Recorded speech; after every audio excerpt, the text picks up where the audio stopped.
ছোট্ট একটি গ্রামে করিম নামে একটি ছেলে বাস করত। জন্ম থেকেই তার পা অবশ। তার সীমাবদ্ধতা সত্ত্বেও তার হৃদয় কোনো সীমা জানত না। একদিন তিনি লিলির সাথে দেখা করেছিলেন, পান্নার মতো চোখ এবং করিম একটি হাসি যা হৃদের শীতলতম গলে যেতে পারে।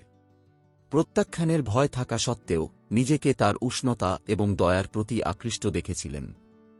তাদের বন্ধুত্ব প্রেমে পরিস্ফুটিত হয়েছিল যখন তারা বন্য ফুলের ক্ষেতে ঘোরাঘুরি করে দিনগুলি কাটিয়েছিল এবং মিটিমিটি তারার নিচে কথোপকথনে হারিয়ে গিয়েছিল। তবুও করিম অসহায়ত্বের অনুভূতি নাড়াতে পারেনি, বিশ্বাস করে যে সে কখনই লিলির প্রাপ্য মানুষ হতে পারে না। এক চাঁদনী সন্ধ্যায় করিম অবশেষে লিলির কাছে তার সন্দেহ স্বীকার করলেন। তার কণ্ঠ অনিশ্চয়তায় কাঁপছে। লিলি শুনতে শুনতে তার চোখ দিয়ে জল গড়িয়ে পড়ল। তার হৃদয় ভেঙে গেল সে তার মধ্যে বহন করা যন্ত্রণার জন্য। জ্যাকব, সে মৃদুভাবে ফিস করে বলল, তার হাত তার হাতে নিয়ে, আমি তোমাকে দেখতে পাচ্ছি যে তুমি একজন সাহসী এবং সহানুভূতিশীল আত্মা।